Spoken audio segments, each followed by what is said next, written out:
sunny day daw today pero umaambon ng konti and hindi pa lumalabas yung araw pero maaga pa naman. So hoping ako na magiging maganda nga yung weather today.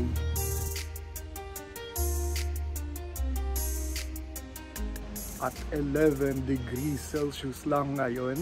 Well, kasi maaga pa. Pero maya-maya, well, ang sabi nila, ang pinakamainit na daw today, kahit na magiging maaraw, ay 17 degrees Celsius. Pero dahil nga fall na, or autumn na, so normal na yun na ganun yung mainit.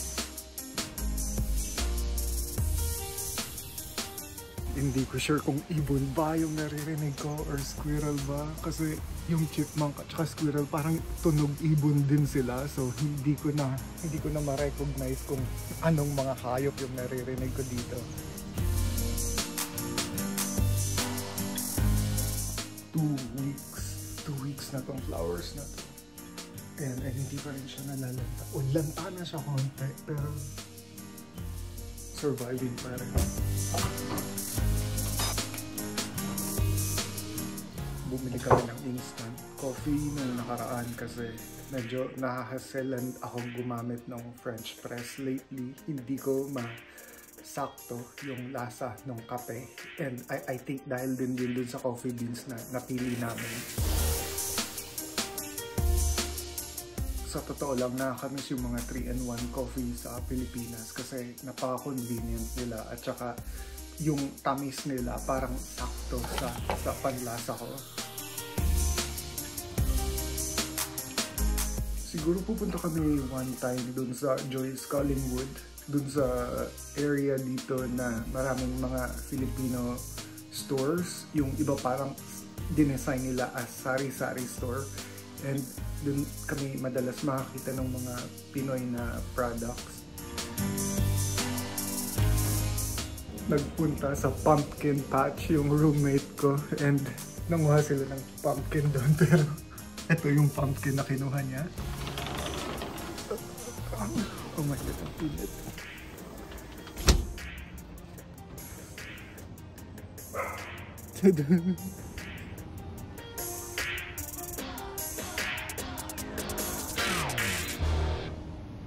I'm not sure kung ano yung difference ng pumpkin at saka kalabasa pero oh my God, ang weird ng itsura.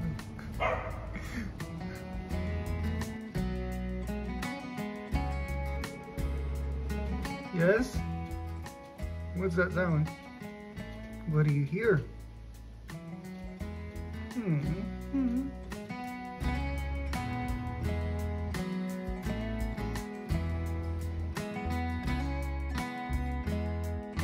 Mag-5 months na since nakatapos ako nung postgraduate degree ko pero hindi ko pa rin nakukuha yung diploma ko, so hindi ko na alam kung nasan siya. And yung mga kaklase ko nakuha nila yung kanila around mga last week ng August pero hindi kasi sila umalis sa terrace, nandun pa rin sila nakatira. So I think that time inisip ko na yung akin siguro malilate lang kasi nga lumipat ako dito sa Vancouver pero hanggang ngayon wala pa rin.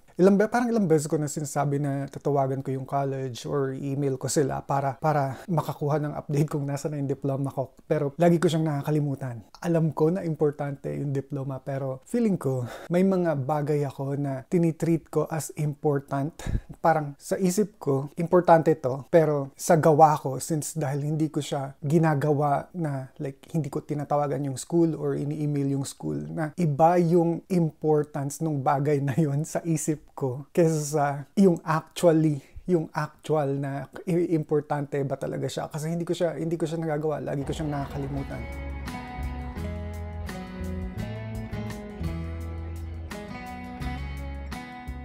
Nandito kami ngayon sa Botico, Brazil. Restaurant lang siya dito sa Nanaimo, Canada. And I think nakita ko na yung orderin ko. No, hindi yan. Ito, Picanha Aperitivo, $22.95. Hindi ko kayang i-pronounce sa Portuguese kung anong tawag nila dito pero cheese balls siya. So may cheese sa loob to. Tapos ito yung dip niya. And pwede rin siyang i-dip daw sa hot sauce, pero ayun, hindi pa nila binibigay yung hot sauce. So ito na siya. So pork lang talaga siya na parang pinrito, tapos ito sweet potato daw to. Tapos ito yung kairan. Parang chorizo. Ang hirap i-explain, parang longganisa na chorizo, or I don't know kung same lang ba yun. And of course, coffee.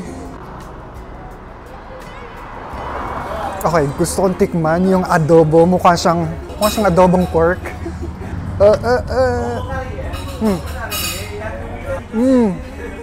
Sarap. Pero hindi ko sure kung ano to. Para siyang brown sugar na may mani. Hindi ko pa rin mag-gets kung ano siya. Parang familiar yung lasa niya. Breadcrumbs? Okay, so breadcrumbs daw to. So breadcrumbs siya, pero parang ang familiar nung lasa niya na hindi siya katulad ng breadcrumbs na usually nakukuha sa grocery. So, faropa daw yung tawag dito. Gawa siya giniling na kamoteng kahoy, tapos niligyan ng either sausage or bacon. Tapos ito, hindi siya pork, beef to. Tapos ito, hindi siya sweet potato. Sabi ko kanina, kamote. Potato talaga siya.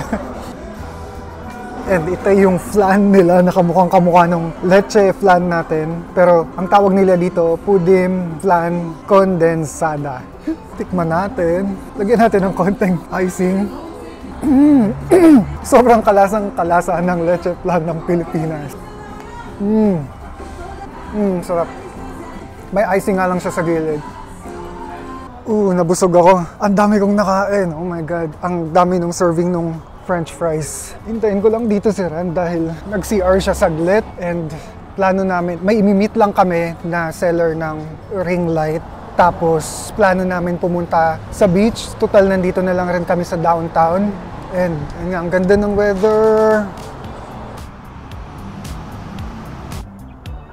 Oh my God, ang weird. So nandito ako sa bahay ng nagbebenta nitong ring light, and wala nang gamit dito.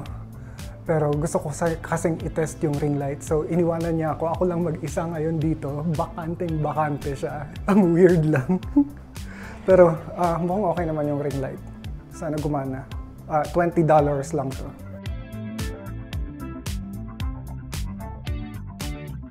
Okay, nakuha ko na yung light. $20 siya. Pero ang ganda ng... hindi kita. Pero ang ganda ng view dito, yung mountain view. Hindi kita sa camera. Well, actually try kong palitan yung camera. Ayan, yung mountain view. Well, hindi pa rin ganun kaganda. Hindi siya kasing ganda kung paano ko siya nakikita. Papunta dapat kami ng Marks para tumingin ng mga damit. Pero nakita namin tong plant area sa Canadian Tire, and nakita namin to. So ayan. Parang talahib lang to sa atin. Pero binibenta nila dito ng $9.99. Sale pa yan. Nakasave pa ng $1. Itong mga to, as in literal na damo. Literal na damo lang sila. Pero dito, ornamental sila, and medyo mahal sila kasi yung $9 parang around 400 na rin yun, 400 pesos, I think. Yeah, parang ganun. Oh my God. Well, sarado na yung Marks. Hanggang alas 6 lang pala sila. Maaga talaga magsara yung mga stores dito. And pa-sunset na rin, so hindi na kami tatambay bago umuwi ng bahay. Pero sayang, ang ganda ng araw ngayon. Sunny day, which is napakabihira dito. Ayan. And yes, umaabot din hanggang dito yung tren na nilalakad natin from Port Moody. Well, actually hanggang Alaska yun, mula Alaska yun, tapos kayang umabot hanggang Mexico. So,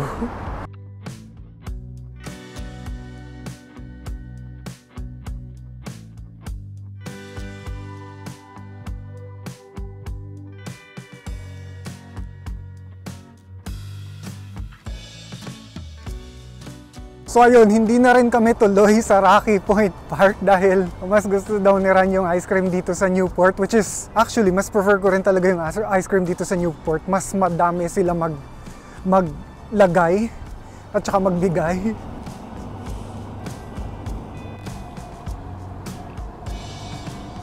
So, coconut ice cream to. Ito na yung parang pinaka Pinoy na flavor dun sa selection. Actually, may mango pero hindi ko sure. Gusto ko ng coconut for today.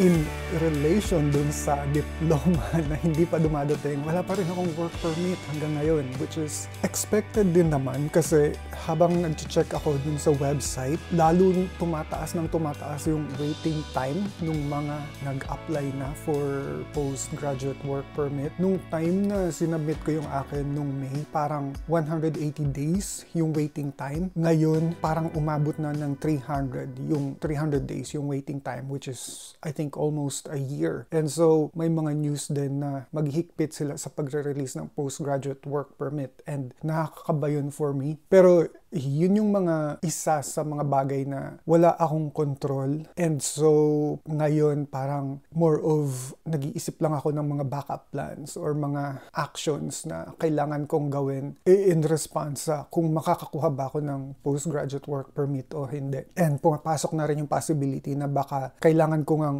umuwi na ng Pilipinas if hindi ako makakuha ng postgraduate work permit. 18 degrees Celsius daw today.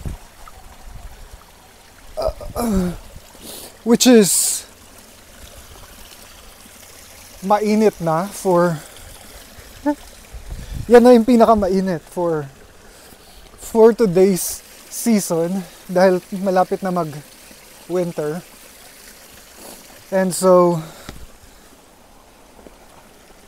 na-observe ko na ako sa sarili ko lang okay lang sa akin na malamig yung legs pero ayoko na nalalamigan yung upper body ko, like yung torso at saka arms at saka yung leeg.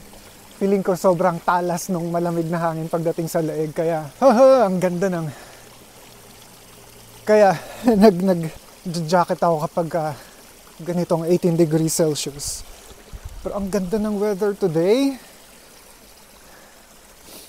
which is a rare occurrence.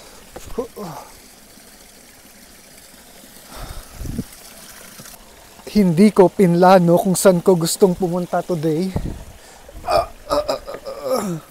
Pero I don't think na pupunta ako sa malayo kasi kailangan kong makabalik kagad. Either yung pinakamalapit na pwede kong lakarin is yung abandoned na sawmill or yung beach, yung Orchard Beach. Yun yung pinaka malapit ko na pwedeng lakarin. And I think siguro makaka 2,000 steps ako kapag doon ako pumunta. Magkadikit lang yung dalawang lugar na yun. Pero hindi ko pa sure kung siguro sa beach na lang. Ayun, actually perfect sa beach kasi medyo sunny day today.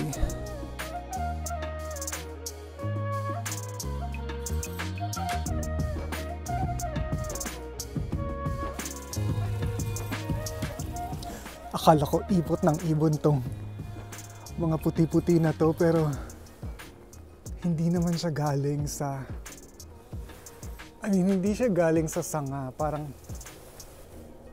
hindi ko sure kung kita. Ayan, nag-stop lang siya dyan sa part na yan. So I think dagta siya ng puno.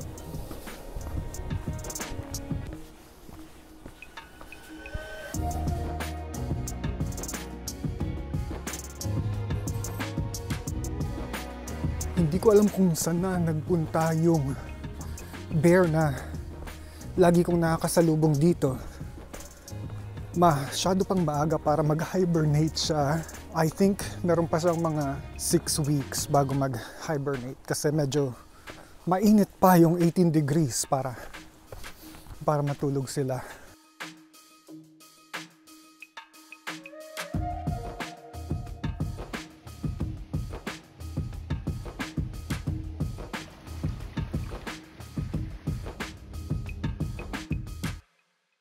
Awa ng Diyos, hindi pa naman ako na aabutan ng tren every time na naglalakad ako dito. Pero Hindi lang rin kasi ako yung mag-isa na dumadaan dito. Marami ring mga nagjo-jogging na dito tumatakbo. Hindi ko sure kung paano sila hindi napapatid kasi hindi patag or hindi pantay-pantay yung kalsada. Ay, yung track ng tren.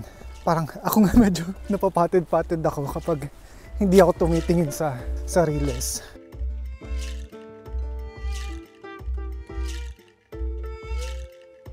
And hindi ko rin sure kung safe ba na gumilid lang dyan sa mga area na yan kapag halimbawa dumating yung tren. And so, after nung entrance dun sa galing Ayoko Road, lumalabas na kagad ako dito sa kasunod niya na exit para hindi ako maabutan.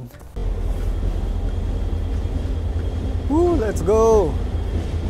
Kakalabas ko lang, parang wala pang 5 minutes. Wala pang 5 minutes, dumating na siya. Oh, pero ang iksi lang ng tren na yun.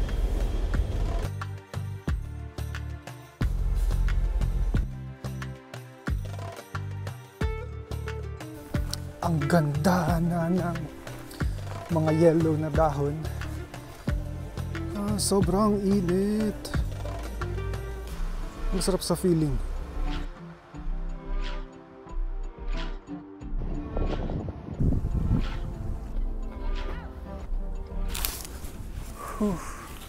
Ang sarap ng feeling. Hindi siya sobrang low tide pero hindi rin sobrang layo ng dagat. Usually clear to mga ilang meters pa. Parang medyo mas malayo pa yung dagat kapag halimbawa ang low tide talaga. Pero ngayon, ang perfect lang niya. Sakto lang siya. And although malamig yung hangin, napabalance naman siya nung sikat ng araw. Siguro mas magiging perfect patong view na to kung halimbawang may baon ako, kaso wala. Nagmamadali talaga kasi ako lumabas kanina nung nakita ko na maganda yung weather para makapaglakad ako dito sa labas. Actually, titingnan ko kung nakailang steps na ba ako.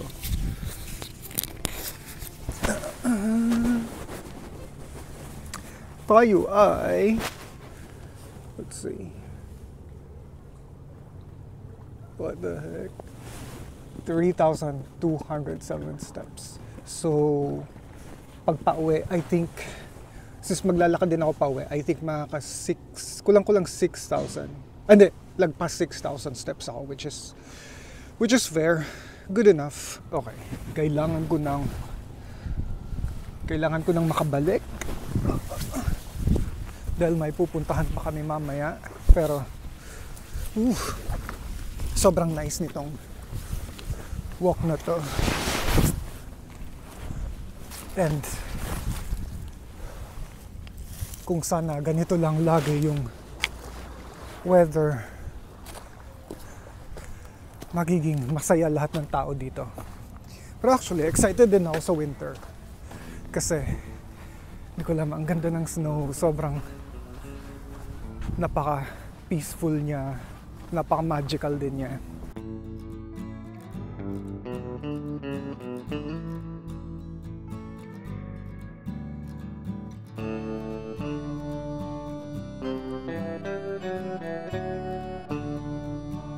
On a lighter note, lighter problem, I think 2 buwan na akong overweight. Parang 4 kilograms akong overweight. Although consistent ako sa paghihit ko ng 10,000 steps a day, hindi ako consistent sa pag-exercise naman or pagpunta sa gym. So, ang goal ko is makapag-gym at least 3 times a week and makapag-commit talaga dun sa routine na ganun. Pero like last week, isang beses lang ako nakapag-gym. And hindi naman sa hindi ko siya na-enjoy or ayoko siyang gawin. It's just that kapag halimbawa may mga bagay na kailangan kong gawin na almost same level yung importance sa pag-gym, mas inuuna ko yung ibang bagay na yun kaysa sa pag-gym. So, isa yun sa mga realization ko na naman sa pag-rank ng mga importanteng bagay sa buhay ko. Pero ayun lang, medyo, hindi ko alam actually talaga kung paano tatapusin tong video na to. after nung beach, hindi na ako nakapag-shoot. And so, sinute ko tong recording na to na nakaupo ako dito sa kwarto 2 days after nung galing ako sa beach. So, wala talaga akong idea kung paano tatapusin tong buong vlog na to. Pero, ayun lang. Salamat sa pagsama. Kita-kits ulit next vlog. Bye!